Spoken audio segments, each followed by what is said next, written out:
কারি আব্দুল হক সিরাজি, যিনি এই খানসামা উপজেলার প্রতিটি মানুষের একজন ভালোবাসার লোক ছিল। ওনার কাছ থেকে অনেক শিক্ষার বিষয় ছিল। যিনি শুধু একজন দলের নয়,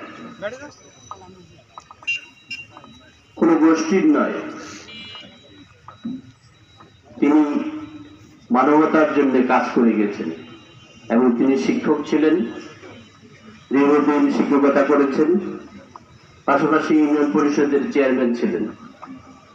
এবং চেয়ারম্যান থাকা অবস্থায় তার সম্পর্কে কোন লোক, কোন ব্যক্তি আমার জানা মতে